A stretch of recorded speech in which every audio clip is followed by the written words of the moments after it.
Shalom, apa kabar saudara-saudari di dalam Tuhan? Kiranya berkat, rahmat, serta sukacita dari Tuhan Yesus Kristus selalu melimpah dalam kehidupan kita dimanapun kita ditempatkannya. Saya percaya hari ini bisa lebih baik dari hari kemarin, dan hari esok bisa lebih baik dari hari ini. Karena Tuhan Yesus selalu memberikan hari baru, kesempatan baru, serta kekuatan baru bagi kita, anak-anaknya.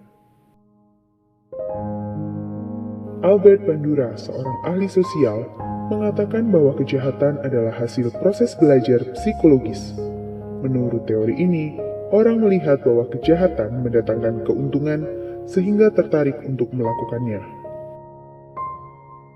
Kitab Amsal sangat mengerti jika kita masih hidup di dalam tubuh kemanusiaan atau masih darah dan daging, sehingga kemungkinan untuk tertarik akan kejahatan atau dosa masih sangat besar. Di samping itu, orang-orang yang menggunakan kekerasan dan kejahatan makin lama makin berkelimpahan atau bahkan makin berkemewahan. Secara darah dan daging, tentu kita tergoda untuk belajar dari mereka.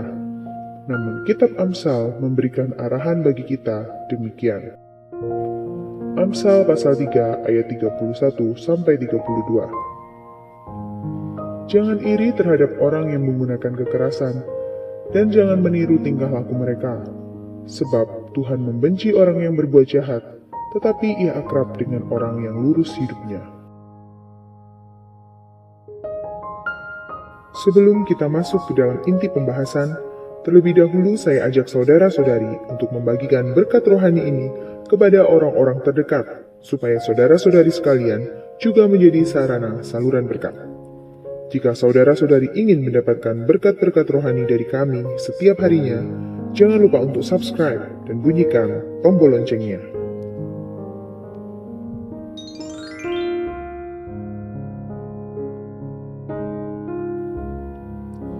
Dalam kitab Mazmur pasalnya yang ke-73 dituliskan tentang Bani Asaf.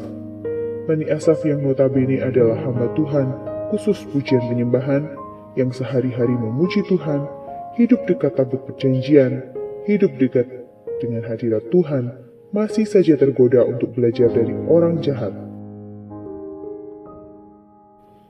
Namun ia pada akhirnya bertobat dan menyadari bahwa kesudahan dari orang-orang yang berbuat jahat adalah kehancuran.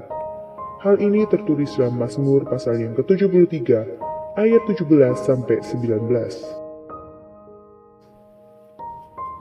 Sampai aku masuk ke dalam tempat kudus Allah dan memperhatikan kesudahan mereka. Sesungguhnya di tempat-tempat licin kau taruh mereka, kau jatuhkan mereka sehingga hancur. Betapa binasa mereka dalam sekejap mata, lenyap, habis oleh kedahsyatan. Lukas pasal yang ke-16 ayat 19-31 juga dituliskan tentang orang kaya dan Lazarus yang miskin. Orang kaya selalu hidup dalam kelimpahan, sedangkan Lazarus adalah pengemis yang sangat kekurangan. Lalu mereka berdua sama-sama mati, namun mereka menuju ke tempat yang berbeda. Lukas pasalnya yang ke-16 ayat 22-23 menuliskan, kemudian matilah orang miskin itu, lalu dibawa oleh malaikat-malaikat ke pangkuan Abraham. Orang kaya itu juga mati lalu dikubur, dan sementara ia menderita sengsara di alam maut, ia memandang ke atas, dan dari jauh dilihatnya Abraham, dan Lazarus duduk di pangkuannya. Kesimpulannya, masih ada kehidupan setelah kematian yang justru jauh lebih penting karena sifatnya adalah kekal. Mari kita belajar dari pertobatan Bani Asaf. Jangan tergoda untuk melakukan hal yang jahat atau bahkan menginginkan hidup seperti orang-orang yang jahat, karena kita harus mempertanggungjawabkan semua perbuatan kita nantinya setelah kematian. Mari kita menjaga hidup kita tetap kudus dan sesuai dengan kebenaran firman Tuhan. Mari kita berdoa. Terima kasih ya Tuhan untuk renungan kali ini. Kiranya Engkau selalu menyadarkan kami, menguatkan kami, dan menuntun kami untuk kami terus hidup dalam roh, supaya kami dapat mematikan kedagingan kami, sehingga kami tidak tergoda oleh berbagai keinginan-keinginan yang membawa kami ke dalam kebinasaan. Kiranya semakin hari, Roh-Mu semakin berkuasa atas kami. Terpujilah nama-Mu dari dulu, sekarang, dan selamanya. Dalam nama Tuhan Yesus Kristus kami berdoa. Amin. Kiranya renungan kali ini memberkati saudara sekalian.